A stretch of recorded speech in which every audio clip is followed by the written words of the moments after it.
وَإِذْ أَخَذْنَا مِيثَاقَكُمْ لا تسفکون دماءکم، اور یاد کرو جب ہم نے تم سے یہ عہد بھی لیا تھا کہ تم نے اپنے لوگوں کا خون نہیں بہانا،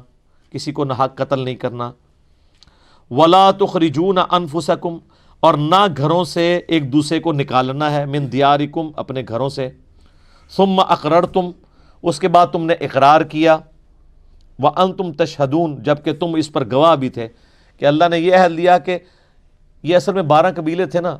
تو جب فلسطین فتح ہوا تو انہوں نے چھوٹی چھوٹی 12 ریاستیں بنا لی، ہر قبیلے نے ایک ریاست بنائی، لیکن پھر آپس میں وہ لڑتے تھے، آپس میں جب لڑتے تھے ایک دوسرے کو قتل کرتے تھے، تو ان میں سے کچھ وہی مسلمان بنی اسرائیل میں سے اپنی جان بچا کے غیر مسلموں کے پاس پناہ لیتے تھے، رومنز کے پاس، وہاں پناہ لیتے تھے، وہ ان کو اپنا غلام بنا لیتے تھے۔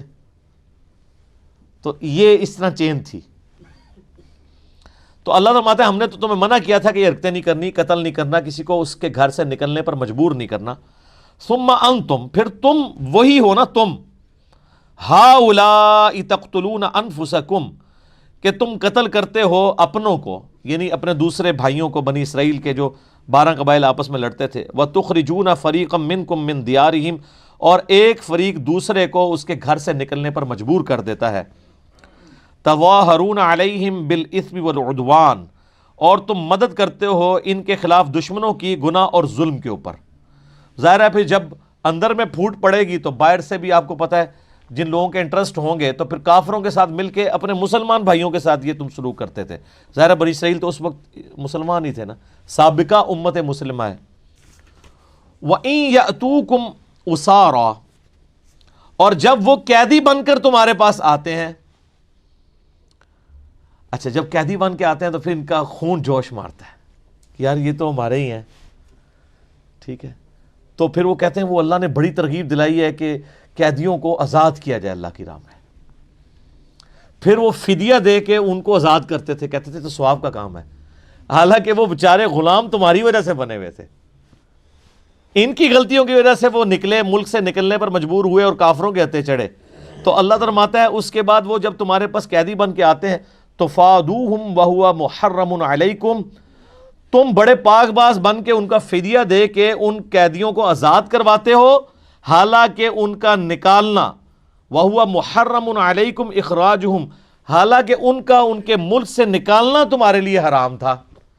اصل حرام تو تم نے کیا نا کہ ان کو اپنے ملک سے نکلنے پر مجبور کیا، اس کی وجہ سے وہ کافروں کے غلام بنے، اور جب غلام بن کے وہ بازار میں بک رہے ہوتے ہیں اور تمہارا خون جاگتا ہے کہ یہ تو ہمارے اسرائیلی بھائی ہیں، تم پیسے دے کے ان کو چھڑواتے ہو اور کہتے ہو یہ ثواب کا کام ہے، تو یہ اللہ تعالیٰ پھکی دے رہا ہے، یہ پھکی ہے، اینٹی وینم ہے کہ یہ تو بڑا ثواب کا کام کر رہے ہو، بتاؤ یہاں تک پہنچے کس کی وجہ سے ہے؟ جو میں نے مولانا طارق جمیل صاحب کو کہا تھا نا، وہ کہتے ہیں میں نے علماء کو جراثیم نہیں کہا، میں نے کہا تھا انڈیا پاکستان سے جو لوگ آتے ہیں تو وہ جراثیم لے کر یورپ میں آتے ہیں، یہاں بھی فرقہ وارانہ، تو میں نے کہا شیخ صاحب یہ جراثیم ان کو لگاتا کون ہے؟ کسی گھوڑے کو ہاتھ لگایا تھا انہوں نے، یا کسی اسکواش کے پلیئر کو ہاتھ لگ گیا تھا غلطی سے ان کا، یا کسی پولیٹیشین کو ہاتھ لگا تھا، یا مولویوں کا ہاتھ لگ گیا تھا؟ تو یہاں پہ بھی اللہ تعالیٰ فرما رہا ہے کہ جن قیدیوں کو تم آزاد کر کے بڑا ثواب کما رہے ہو نا، کہ بڑا نیکی کا کام ہے قیدی آزاد کرنا، حالانکہ اصل تمہاری خطا ہے ان کو جو تم نے نکالنے میں مدد کی کافروں کی، وہ اصل حرام کام تھا، وہ حرام تم نے کر لیا اور اب یہ ثواب کما رہے ہو۔ تمہارے حرام کام کی وجہ سے تو بیچارے قیدی ہوئے تھے، تو تم نے وہ حرام کام کیا کیوں کہ وہ بیچارے اس نہج تک پہنچتے۔ اب آ رہا ہے یونیورسل ٹروتھ، آفاقی حقیقت اس کے اوپر، افتؤمنون ببعض الکتاب وتکفرون ببعض، تم اللہ کی کتاب کے کچھ حصے پہ ایمان رکھتے ہو اور کچھ کو چھوڑ دیتے ہو۔ یعنی اس پہ تو ایمان رکھا تم نے کہ قیدیوں کو آزاد کرنا ثواب کا کام ہے، لیکن جو ان کو قتل کر کے یا ان کو مجبور کیا اپنے ملک سے نکلنے پر، وہ بھی تو اللہ نے کتاب میں ہی نازل کیا تھا، اس پہ تو تم ایمان نہیں لے کر آئے، آدھے دین اپنی مرضی کا لے لیا اور آدھا دین اپنی مرضی سے چھوڑ دیا۔ اور یہ سب کچھ ہم بھی کر رہے ہیں، یہ مسلمانوں کے اندر یہ رائج ہے کہ وہ رمضان شریف کا خدا اور ہوتا ہے اور غیر رمضان کا اور. رمضان میں ماشاءاللہ یعنی ایسی نمازیں پڑھتے ہیں کہ جو پکے نمازی ہیں وہ بھی پریشان ہو جاتے ہیں کہ یار مطلب ہم بھی اس طرح کی نماز نہیں پڑھ سکتے. لیکن جیسے ہی عید کا چاند نظر آتا ہے تو صبح کا بھی انتظار نہیں کرتے, کیونکہ شیطان رات کو جو آزاد ہو جاتا ہے اسی وقت ویلکم کہتے ہیں. اور جناب آپ دیکھ رہے ہیں نوجوانوں کو اسلامی بہنوں کی خدمت کے لیے بازاروں میں گھوم رہے ہوتے ہیں, ٹھیک ہے, کسی نے سودا کسی کا وزنی ہو تو جا کے مدد کر دیں, اس لیے جا رہے ہوتے ہیں نا. تو یہ چند دین کے چند حصوں پہ عمل کرنا, بعض کو عمل کرنا, بعض کو چھوڑ دینا, یہ ہر جگہ اپلائی ہوتا ہے. قرآن اس لیے تو استعمال ہو رہا ہے کہ جی اس کی تلاوت کی جائے, اور جو اصل مقصد تھا اس پہ عمل کرنا وہ چھوڑ دیا. وہ بھی تو قرآن ہی کہہ رہا تھا نا, یہ قرآن اس لیے نازل ہوا ہے تاکہ اس پہ تدبر کرو, اس سے نصیحت حاصل کرو. سورہ صاد کے اندر وہ چھوڑ دیا اور کہا جی قرآن میں ہے کہ جی تلاوت کرو اس کی, قرآن حکیم کی, جیسا کہ تلاوت کرنے کا حق ہے, ٹھہر ٹھہر کے پڑھو. یہ عمل ہو رہا ہے, جو اصل مقصد تھا وہ چھوڑ دیا. اسی طریقے سے آپ احادیث کی کتابوں میں بھی آ جائیں, اگر نماز کے طریقے کی بات کریں کہ جی بخاری مسلم میں نماز کا طریقہ جو ہے وہ اس طریقے سے لکھا ہوا ہے, رکوع میں جاتے وقت اٹھتے وقت رفع الیدین, وہ کہتے ہیں آپ اس کو چھوڑ دیں, یہ تو اگر ہم کریں گے تو میرے ماں باپ کیا کہیں گے, میرے رشتہ دار کیا کہیں گے, محلے کے مولوی صاحب ہی ہمیں پکڑ لیں گے. ہاں بخاری مسلم سے آپ کو درود شریف کی فضیلت بتا دیں, کوئی دعا سکھا دیں, وہ کہیں گے ہاں جی یاد کر لیتے ہیں, اپنی مرضی کا دین لے رہے ہیں. تو اب وہ یونیورسل ٹروتھ آ رہا ہے کہ جو لوگ اپنی مرضی کا دین لیتے ہیں, یہ ٹروتھ صرف بنی اسرائیل کے لیے نہیں ہے, قیامت تک کے لیے. یہ سورہ بنی اسرائیل میں آگے جا کے ڈیٹیل چیزیں بھی آئیں گی. یہاں پہ سورۃ البقرہ میں سٹارٹ میں یہ جو بنی اسرائیل کے اوپر قرارداد جرم اللہ تعالیٰ نے ان کا مقدمہ کھولا ہے, وہ اس لیے کہ تاکہ امت محمدیہ صلی اللہ علیہ وآلہ وسلم کے لیے عبرت ہو کہ تم لوگوں نے بھی یہ کام نہیں شروع کر دینا ہے جو کر لی ہیں. اللہ کو پتا تھا یہ ہونا ہے, لیکن اللہ تعالیٰ نے خبردار کر دیا. جس طرح اللہ کو پتا تھا کہ فرقے بننے ہیں, نبی علیہ السلام کے ذریعے بتا دیا, لیکن اس سے روک دیا کہ تم نے اس سسٹم کا حصہ نہیں بننا. وَاعْتَصِمُوا بِحَبْلِ اللَّهِ جَمِيعًا وَلَا تَفَرَّقُوا.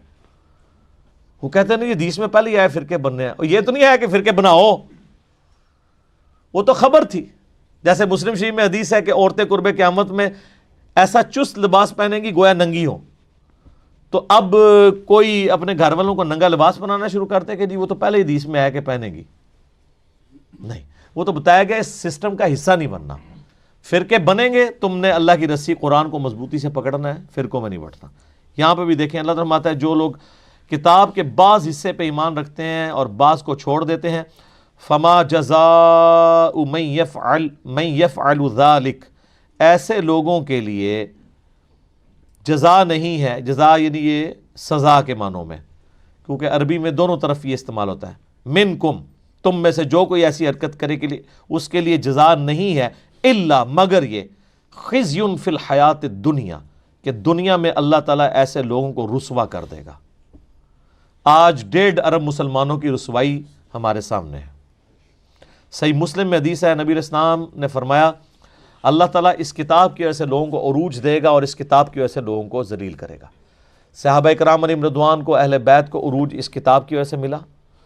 اور بعد والوں نے اس کتاب کو چھوڑا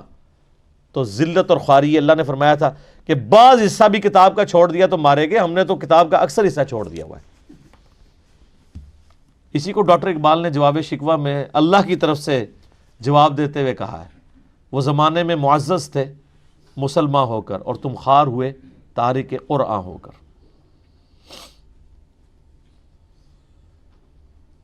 وَيَوْمَ الْقِيَامَةِ يُرَدُّونَ إِلَىٰ أَشَدِّ الْعَذَابِ, اور قیامت والے دن شدید عذاب میں جھونکا جائے گا. یعنی دنیت میں تو رسوائی ہونی ہے, آخرت کا بھی جو ادھار باقی ہے نا وہ تو بہت ہی شدید ہے. دنیا میں تو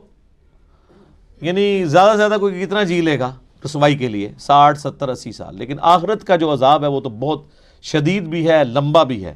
وہ ابھی باقی ہے. وَمَا اللَّهُ بِغَافِلٍ عَمَّا تَعْمَلُونَ, اور اللہ تعالیٰ غافل نہیں ہے جو کچھ کام تم کر رہے ہو, جو کرتوت تم کر رہے ہو, اللہ کے سب نظر میں ہے. ایک ایک چیز اس نے نوٹ کی ہوئی ہے. اللہ فرشتوں کا محتاج نہیں ہے, اس کے اپنے علم میں. اور فرشتے تو ریاکار کی عبادت بھی لکھ لیتے ہیں, الٹیمیٹ فیصلہ تو اللہ کرتا ہے کہ یار اس نے تو دکھلاوے کے لیے کیا تھا. فرشتے نے 1 کروڑ نیکی لکھی ہے, اللہ کہتا ہے 0 سے ملٹیپلائی. کوئی دل کا حال تو نہیں کوئی جان سکتا. یہ تو اللہ کی خوبی ہے. یا اللہ کسی کو مطلع کر دے اپنے پیغمبروں میں سے, فرشتوں میں سے, جس کے لیے چاہے.